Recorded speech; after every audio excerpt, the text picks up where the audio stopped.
project began some years ago.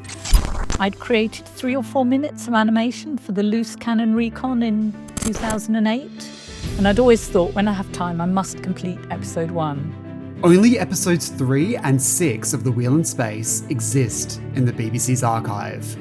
But thanks to Iz Skinner and her partner Steve, the story has been brought back to life in a stunning 3D animation. Wheel is such a great story, much underrated, I think. Like Star Trek, it's got international crew, great uniforms, and of course it's a Cyberman story, and Zoe's first appearance. So episode 1 took a year, partly down to learning new software, building the sets and characters. But then with Steve on board, we finished the following 3 episodes in just over a year. Today, I sit down with Iz as she discusses how the project was created, how it got close to getting an official release, and how you can watch it yourself. So, how did this project begin? It was my project to start with, and I'm a generalist. I do a bit of everything, so I thought mostly 2 character scenes is possible. Then we moved to the wheel, and suddenly it's 12 characters, well, I think 18 in total. And I thought, well, I can't do this alone. But luckily for me, my partner Steve, who's also an animator, had lost his main client in lockdown, and he had some free time. We both work at home in the same room, but he's PC based and I'm on a Mac, and we use a load of different software. We hadn't actually worked together on anything before. But luckily he read the script for Wheel and he loved it, and he loves all the techno babble. He's always loved Star Trek, isolinear chips and that sort of stuff. So it's just been the 2 of us. We built all the sets, the characters, did the animation, the editing, everything. Iz has also worked on a variety of official releases. I think I've got a bit of work on about 6 of the official releases, mostly short animated sections on the photo reconstructions, some set reconstructions on Power, and of course the Wheel mini episode. They'd asked to use my models, or a lot of my models, and my animation files for that. The pair weren't completely alone and got help and advice from a variety of sources.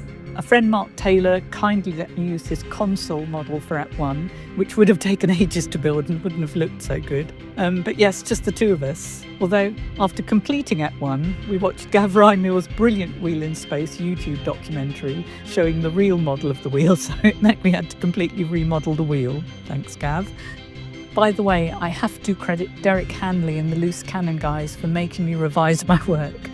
My servo robot was sent back with the comment that it looks like a robot walking, telling me I had to understand this is a 13-year-old boy in a heavy costume and he'd be lumbering at best.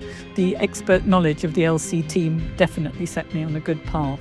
They both used a variety of different programs. The sets and models were created in Lightwave, and the characters are animated via motion capture, or mocap. We do our own home mocap using iPi mocap software. You don't need a suit for it, just contrasting coloured clothes. We use 6 webcams, which we have fixed permanently on the walls in the living room. What with that and the Cyberman model, we wonder why we don't get any visitors. We use Character Creator, then lip sync staging, mocap editing, and the cleanup in iClone. We render in Lightwave 2015 on 2 laptops and 4 PCs. Lightwave's old, but we know it so well, and in 3D we find half the time is spent troubleshooting. So to know a program's quirks inside out really helps. We then edit, grade, add effects in DaVinci Resolve. Although the episodes are missing from the BBC's archive, many parts still survive, such as the original audio recorded off-air by fans, the original camera script, and telesnaps. Telesnaps are photos taken of the show's original broadcast by John Cura. This project has been completely guided by the scripts and the telesnaps. We've tried to recreate more than reimagine. They've been essential. Although saying that, Steve and I did disagree about a few things like the beach ball asteroids. I wanted to keep them and he just said no, it needs upgrading. So I gave in on that one. Tackling a project of this size causes many challenges. I think multi-character interactions were the biggest challenge. Our system can only capture a single person's motion, so you need to keep in your head where everyone else is, what they're doing, and how they are interacting with you. so that hopefully it will all make sense when it's together. I think the most challenging scene was two characters carrying a third character in Ep 2, and they were turning left, upstairs, turning right, so it had a lot of reworking on that one. I think my favourite parts of the animation are still the servo robot scenes. I just love that robot. But I asked Steve, and he loved working on Flanagan's fight scene in episode 5. I mean, it was fun. Releasing an animation using BBC copyrighted audio is always a challenge.